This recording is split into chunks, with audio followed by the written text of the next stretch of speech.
Hello and welcome back everyone to CUET Adda. अब आज हम लोग बात करने वाले एक बहुत ही इंपॉर्टेंट टॉपिक के बारे में, विच इज की सीयूईटी में लास्ट 4 साल में जीएटी के जीके जीएस वाले पार्ट में कैसे कैसे चेंजेस आए हैं। तो 2022 से लेकर 2025 तक over the course of time paper कैसे चेंज हुआ है, कैसे क्वेश्चन पूछने का तरीका बदला है, और 2026 हम लोग क्या एक्सपेक्ट कर सकते हैं कि इस बार क्या एग्जाम में पॉसिबल चेंजेस है जो कि आ सकते हैं। तो उसका पूरा का पूरा एनालिसिस करेंगे। साथ के साथ हम लोग ये देखेंगे कि जीके जीएस को तैयार करने के लिए हमारी बेस्ट स्ट्रैटेजी क्या हो सकती है। तो without any further ado let us start. तो मेरा नाम है आयुष सिंह, आपको पता ही होगा। अब सबसे पहली चीज भाई, स्टार्ट करने से पहले आपको कोई भी अपना सीयूटी से रिलेटेड आपको गाइडेंस चाहिए, whatever you want, mock test, anything, आपको उसके लिए एप्लीकेशन डाउनलोड करनी है करियर अड्डा की, तो वो आपके फोन में जरूर होनी चाहिए। सो देखो, अगर आप लास्ट 4 साल के सीयूटी के जीएटी का एनालिसिस करोगे, उसमें स्पेसिफिकली जीके करंट अफेयर्स वाला पार्ट है, अगर हम उसको उठाएंगे एज ऑफ नाउ, अगर आप बात करोगे 2026 से जो पैटर्न चल रहा है उसके हिसाब से आपके जीएटी में टोटल आने हैं 50 क्वेश्चंस, और 50 में से 15 से 20 क्वेश्चन आप मान के चल लो that they will belong to GK and current affairs total combined. पहले देखते हैं कि हिस्टोरिकली क्या रहा है। हिस्टोरिकली अगर शुरुआत करो कि सबसे पहला पेपर आपका कब हुआ था, सबसे पहला पेपर आपका 2022 में हुआ था। अब पेपर उस टाइम पे अलग चलता था। जैसे आज के टाइम पे आपको 50 क्वेश्चन है, 50 के 50 अटेम्प्ट करने, अगर आपको फुल मार्क्स लाने हैं तो। फुल मार्क्स नहीं लाने तो ऑब्वियसली बात है 50 आप अटेम्प्ट नहीं करोगे, ठीक। लेकिन 2022 में ऐसा नहीं था। 2022 में क्या था कि आपको 60 क्वेश्चन अटेम्प्ट करने होते थे आउट ऑफ 75, एंड आपका मैक्सिमम मार्क्स जो होते थे वो होते थे 300। मैक्सिमम मार्क्स किससे होते थे? वो 300 होते थे। मतलब 60 इंटू 5, अगर आप 60 भी करते हो, आपने 15 क्वेश्चन छोड़ दिए, आप 20% पेपर छोड़ के आ रहे हो, तब भी आपके फुल नंबर आ रहे थे।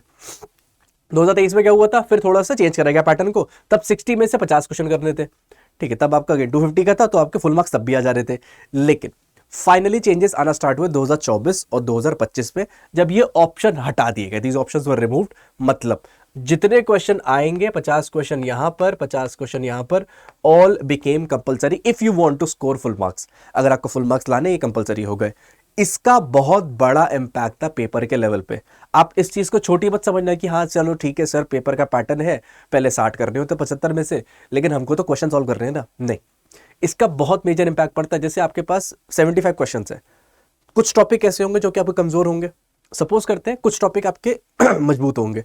अगर आपके मजबूत वाले टॉपिक से ज्यादा क्वेश्चन आ गए, तो आप क्या करोगे? जो चीज आपको नहीं आती आपने छोड़ दिए, लेकिन आपका फुल स्कोर तब भी आ जा रहा है, ठीक। अब ऐसा नहीं हो सकता। अब आपको अगर कोई चीज कमजोर है आपके और वो क्वेश्चन आता है, तो आपका वो नंबर लेकर जाएगा ही जाएगा, आपको नंबर नहीं मिलने वाला अपने साथ में, ठीक है। तो ये डिफरेंस आया था। अब पेपर में कैसे फर्क आया? जैसे अगर आप 2022 की बात करोगे, 2022 में पेपर पहली बार हुआ था, और तब तक पेपर थोड़ा रैंडम बना था। मतलब there was no set pattern कि यार इस तरह के क्वेश्चन आ रहे हैं, बहुत ही रैंडम पेपर था। मल्टीपल शिफ्ट था, एक तो कोविड के जस्ट बाद हुआ था, ठीक है। तो बच्चों का रिएक्शन, पहली बार एग्जाम हो रहा था, बच्चों का रिएक्शन था कि यार पेपर इन डेप्थ था, रैंडम था, और बहुत सारी चीजें पूछी जा रही। तो मतलब वहां पर क्या था कि एक्सट्रीमली फैक्चुअल था। मतलब आपसे एस्टिमेट्स कमेटी के बारे में पूछा जा रहा है, आपसे पार्लियामेंट्री कमिटीज की डेप्थ में पूछा जा रहा है कि कौन सी आपकी, किसमें लोकसभा मेंबर होते हैं, किसमें लोकसभा मेंबर नहीं होते हैं।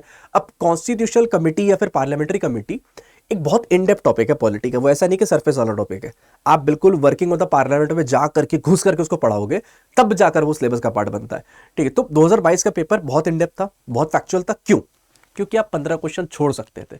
ये उन क्वेश्चन में से एक था कि जो कि आपको अटेम्प्ट करना ही नहीं था, वरना बहुत सारे स्ट्रेट फॉरवर्ड क्वेश्चन थे। आपको मैच द फॉलोइंग दे दिया, बताओ भी कौन सी बड़ी सी है, ठीक है। तो ये उस टाइम पर ऐसा था कि पेपर एक तरफ था कि भाई बहुत ज्यादा फैक्चुअल है, क्योंकि आपको वो छोड़ना था। वो उन्होंने इस तरह से डिजाइन करा था कि भाई इस क्वेश्चन को आप छोड़ भी दोगे तो भी आपके फुल मार्क्स आ जाएंगे। 2023 से बदलाव आता है अगेन, क्योंकि आप अब 10 क्वेश्चन छोड़ सकते हो। तो इस बार पेपर, क्योंकि अब एक साल हो चुका था, पेपर बना थोड़ा सा tough. This was a little bit tougher paper. Competition बढ़ गया था, बच्चों को थोड़ा बहुत समझ में आ गया था, हाँ ठीक है सीयूईटी के एग्जामिनेशन है, उसमें ये चीजें पूछी जाती हैं। तो उन्होंने पिछले 6 महीने में पढ़ना स्टार्ट कर दिया था। अगेन पेपर के लेवल में बहुत ज्यादा फर्क नहीं था, पेपर अगेन टफ था। दोनों मोड ऑनलाइन थे, तो बहुत सारी शिफ्ट थी। आपको ना जब जब भी मल्टीपल शिफ्ट पेपर होता है, आपको ध्यान रखना है एक सेट पैटर्न नहीं बन पाता। उसमें क्या होता है, चीजें ऊपर नीचे होंगी। कुछ जगह पर क्यूए ज्यादा आएगा, कुछ जगह पे एलआर ज्यादा आएगा, कुछ जगह पे जीके ज्यादा आएगा। ये पैटर्न देखने को मिले। करंट अफेयर्स का वेटेज ऊपर नीचे होगा। जैसे इस टाइम पर पूछा गया था, बताओ भाई G20 का समिट 2023 में कहां पे करवाया जाएगा। अगेन क्योंकि जून में पेपर था, सबमिट सितंबर में होना था, तो उस टाइम पूछा गया था। तो करंट अफेयर्स वाला पेपर काफी सारा आया था इस टाइम पर, ठीक है। बट हाँ, पेपर का लेवल थोड़ा सा बढ़ा दिया गया, थोड़ा डिफिकल्ट कराया गया था।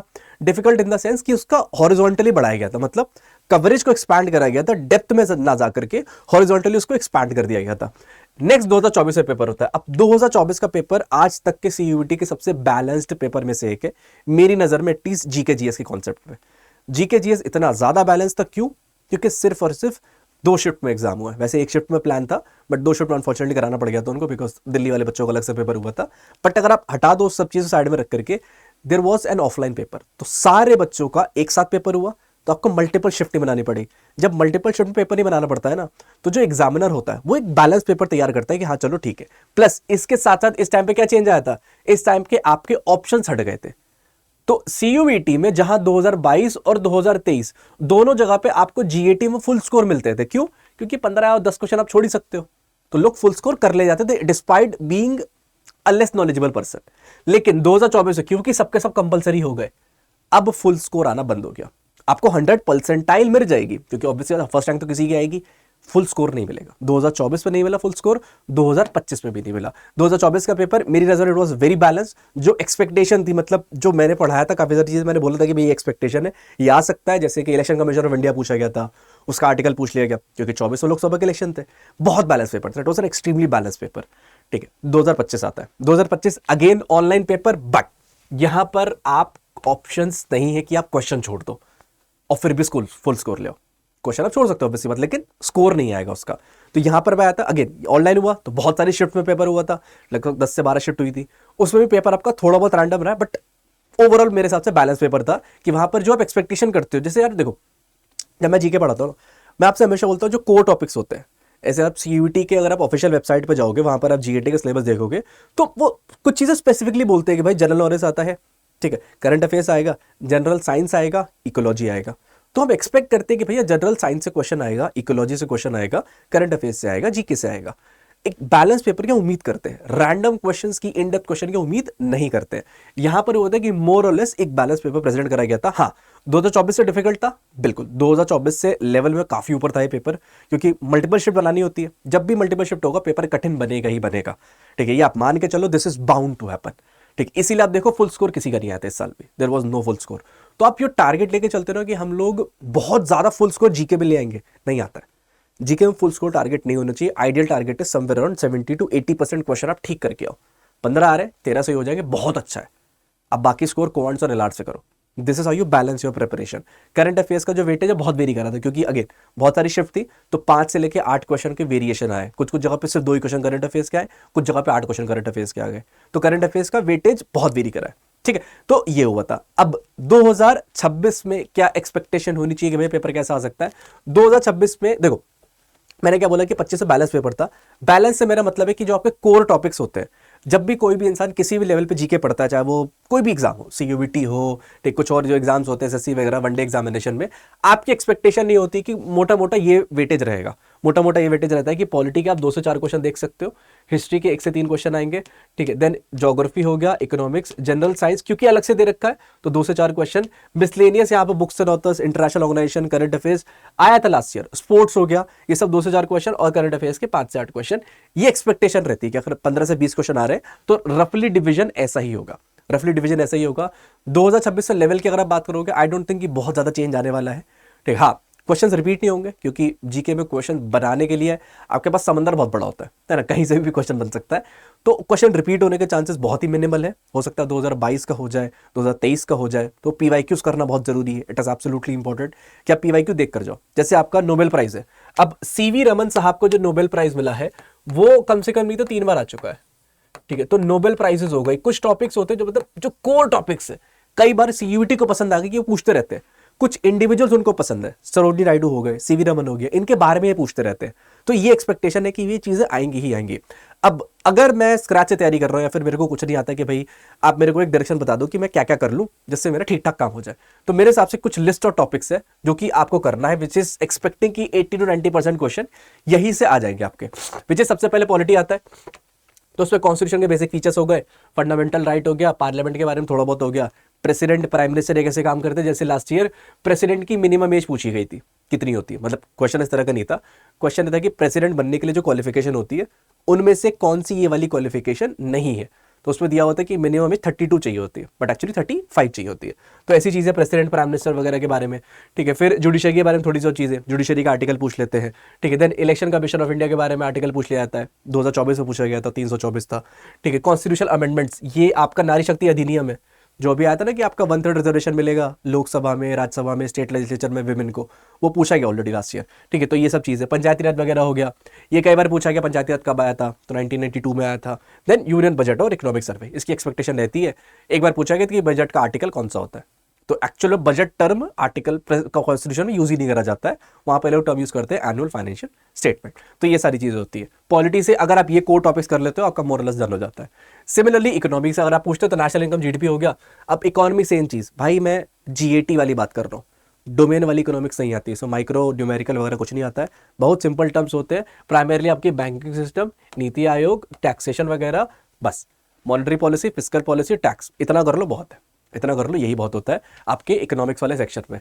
देन आपका ज्योग्राफी आता है। अब ज्योग्राफी एक बड़ा टॉपिक है और आजकल इसका वेटेज बढ़ रहा है, स्पेशली वर्ल्ड ज्योग्राफी का। तो वर्ल्ड ज्योग्राफी भाई करनी ही करनी है डेप्थ में, इसके बेसिक्स, मतलब कि जैसे कॉन्टिनेंट्स हो गए, कौन से कॉन्टिनेंट का सुपरलेटिव कर लिया आपने, भाई सबसे बड़ा वोल्केनो कौन सा है, सबसे बड़ी लेक कौन सी है, सबसे बड़ा कंट्री कौन सा है, ये माउंटेन कहाँ पर है, वो माउंटेन कहाँ पर है, ये सारी चीज़ें करनी होती है, एब्सोल्युटली इंपॉर्टेंट। फिर इंडियन रिवर सिस्टम बहुत ज़रूरी है। रिवर से सवाल आया था लास्ट ईयर, पूछा गया था कि भैया बताओ गोदावरी के किनारे पे कौन सा शहर सिचुएटेड नहीं है, तो ये सब क्वेश्चंस आते हैं। देन सॉइल और एग्रीकल्चर से रिलेटेड, मतलब जैसे पूछ लेंगे बताओ कि कॉटन के लिए कौन सी सॉइल अच्छी होती है, ठीक, they can ask you that.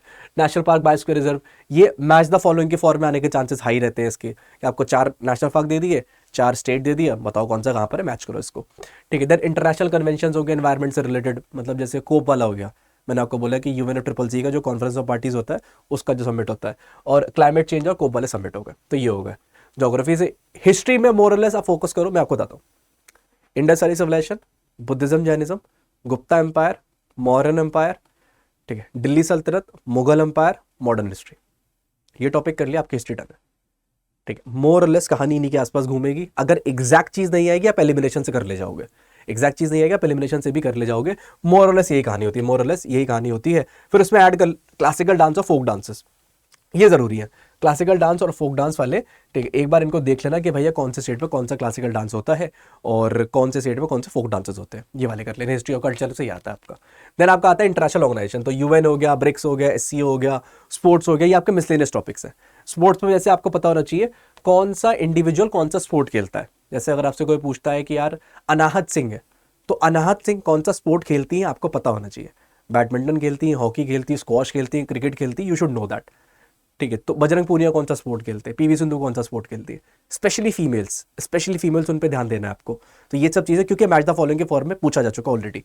Books हो गए, बुक्स CUT का फेवरेट टॉपिक है, मैंने आपको ऑलरेडी लिस्ट दे रखी है बुक्स की, ठीक है, निचोड़ सीरीज में भी करवा रखा है, जाओ देखो, वो तो कोर बुक्स है कि भैया जो हिस्टोरिक बुक्स है वो तो आती ही आती है।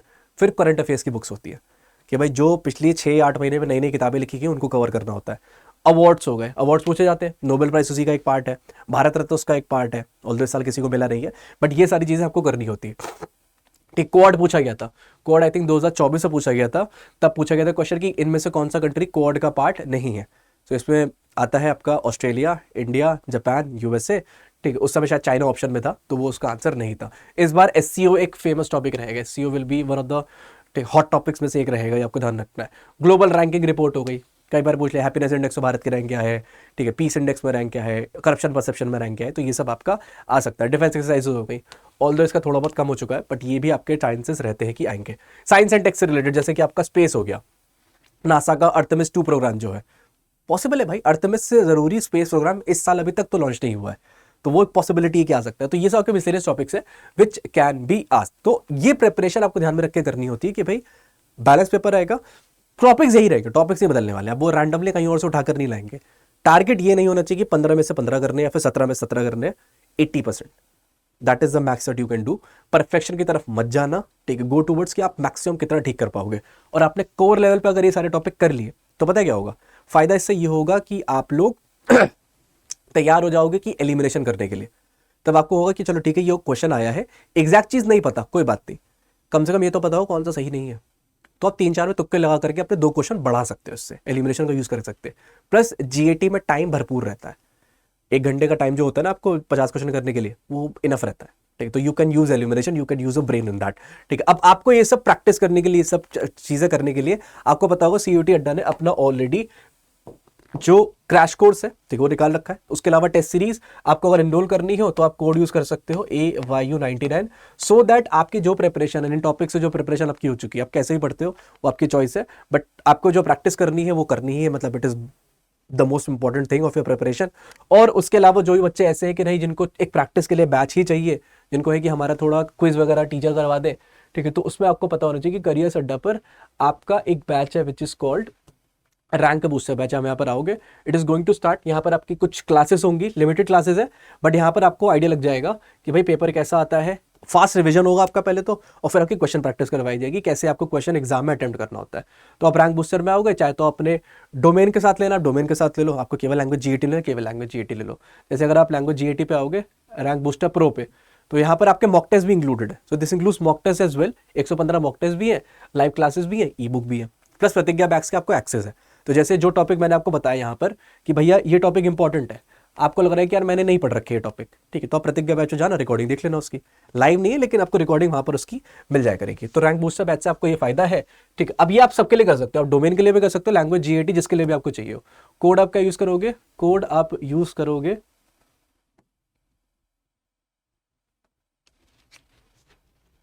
Again AYU99।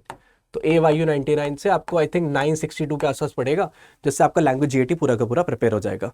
So on that note I will be ending this session. तो प्रिपरेशन आपकी ऐसी ही होनी चाहिए, ठीक है। एक्सपेक्टेशन है कि एक बैलेंस पेपर, अच्छा पेपर आएगा, और कुछ कोर टॉपिक्स है वहां से ज्यादा आता है, कुछ से कम आता है। 2022 से लेकर 25 तक चेंजेस क्या क्या आए हैं जिस वजह से फुल स्कोर आना बंद हो चुका है, आपको ये पता चल गया होगा। पहले आपके पास ऑप्शंस थे, अब नहीं है छोड़ने के, इसलिए फुल स्कोर आना बंद हो चुका है, ठीक है। तो मैक्सिमम टारगेट करना है, ठीक है। Until then this is Ayush Singh.